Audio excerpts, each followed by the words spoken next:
So many people feel like financial independence is just a dream that they will never achieve. It seems complicated and out of reach for most people, but it's not just a dream. With the right strategies, everyone can achieve financial independence sooner or later. You know, just because you can't achieve it at 30 or 40 doesn't mean you can't achieve it at 40 or 50. And I've always said, surely it's better to aim for financial independence at 50 than just waiting until retirement age to have freedom. I mean, if I had the choice of either you work until you're 67 or you work until you're 50 or even 55, surely the choice is obvious, right? So don't give up on financial independence just because you see all these YouTubers talking about it of, you know, early retirement at 30 and 40 and you feel like you can't achieve that. So today I wanted to show you that it can be really easy. It doesn't have to be complicated, and hopefully it will help you take the first steps to trying to achieve financial independence. Now, this video is sponsored by XTB, but more on them later.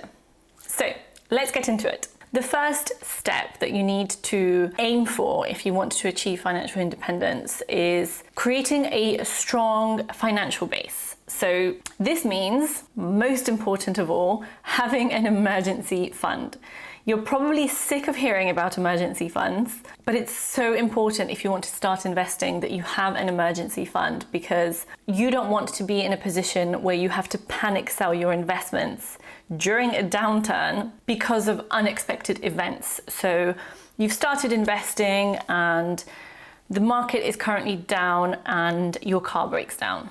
And then you have to sell your investments at a loss and realize the loss because you didn't have money put aside. So this is 100% the first thing that you need to do. Within the strong financial base, what you need to do as well is to really understand your cash flow and where your money comes in from and where your money goes. So you need to essentially start tracking all your sources of income and expenses. This may sound daunting, but honestly, if you have the right tools, it can be really easy. So I have a spreadsheet that I've used for probably about 10, 11 years now, and it helps me budget for 12 months ahead. And it's super simple to use, and I sell it on my Etsy store if you want it. And I also have a video, I think it's like the first video I made on my channel explaining how to use it. So if you're interested, then check that out. But essentially what you need to do is track your spending and aim to have some sort of plan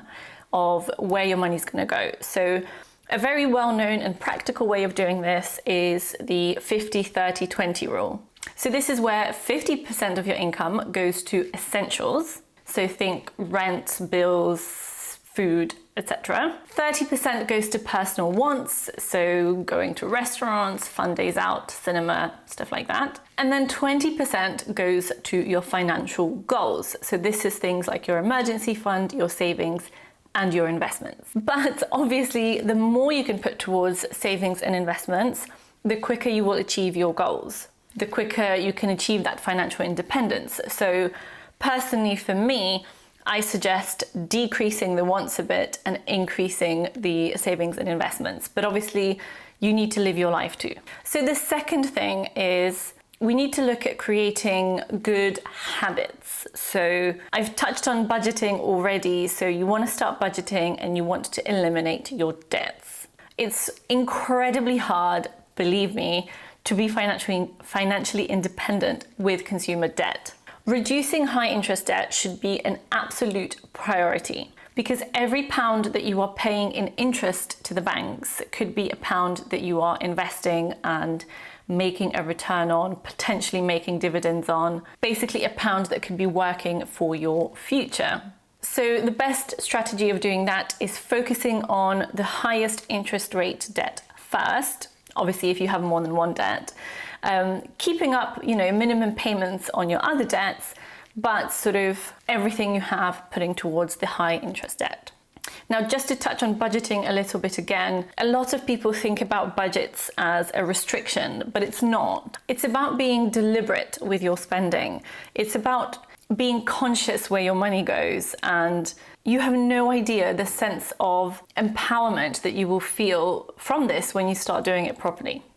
Track your expenses, see where you can save money. So, if like me, you are someone who at one point had multiple streaming platforms, for example, there's no need for that. Why do you need to have Netflix, Disney, and Amazon Prime all at once? Rotate them. This is what I do.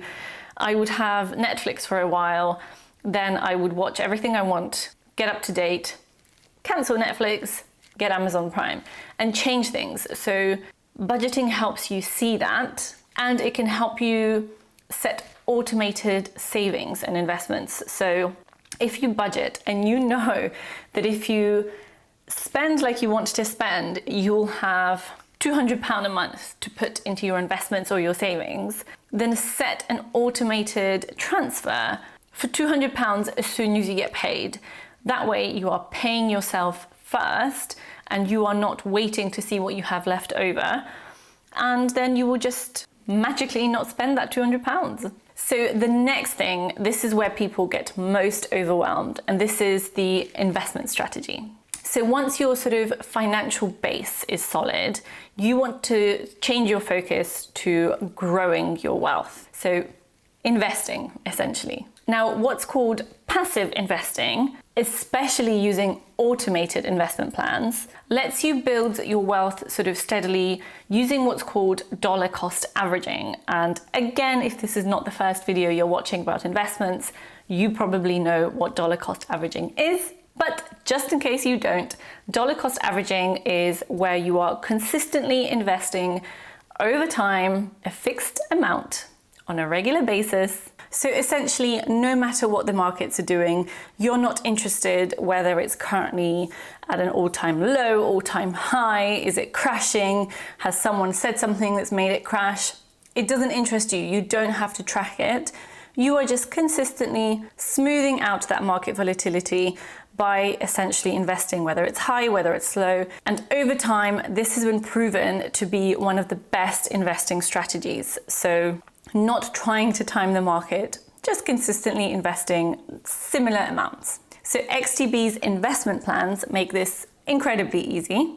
You can set up automatic monthly payments from as little as £15, choose up to 9 ETFs per plan, and allocate different percentages to each ETF. So for example, you might do 50% of your money to a world equities fund, 30% to a UK ETF, and 20% to emerging markets. Then everything essentially runs automatically and you don't have to remember to do it, you don't have to think about it, time the market, or place orders manually. And then comes the final step, compounding and staying the course. So this is where the magic happens, essentially. This is where your investments start making returns, and then those returns and more returns over time. So the compounding effect.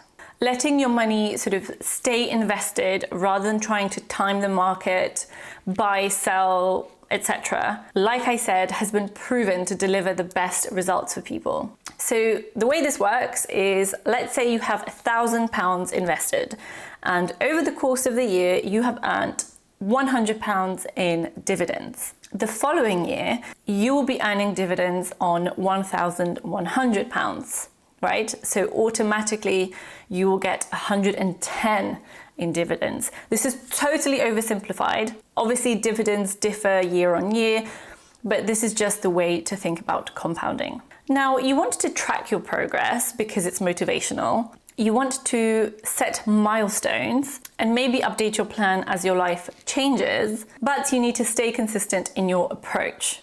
Don't veer off the course. Make sure you regularly keep going and don't get put off.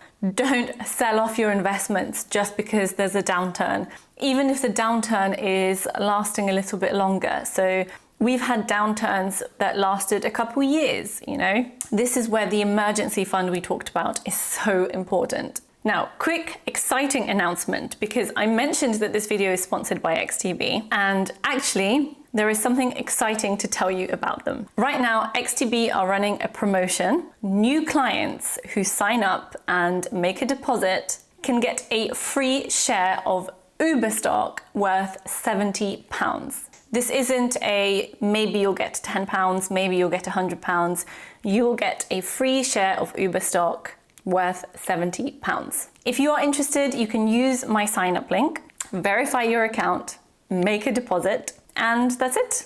Obviously, terms and conditions apply. You can read them in the link below. Like I said before, XTB investment plans really make automated investments super easy. You can invest automatically in diversified ETF portfolios, and it's commission-free up to €100,000 per month. It's really effortless and completely beginner-friendly. So, back to summing up everything I've said. Here's your roadmap. Firstly, build your financial safety net. Secondly, track every pound and budget. Thirdly, eliminate all costly debts.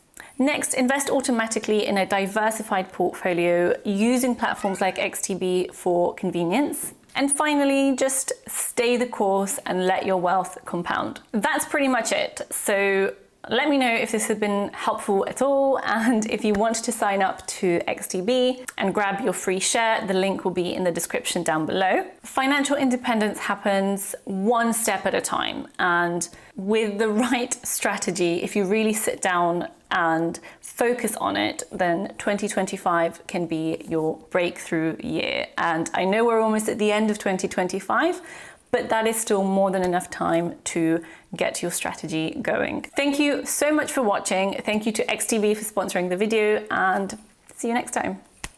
Bye.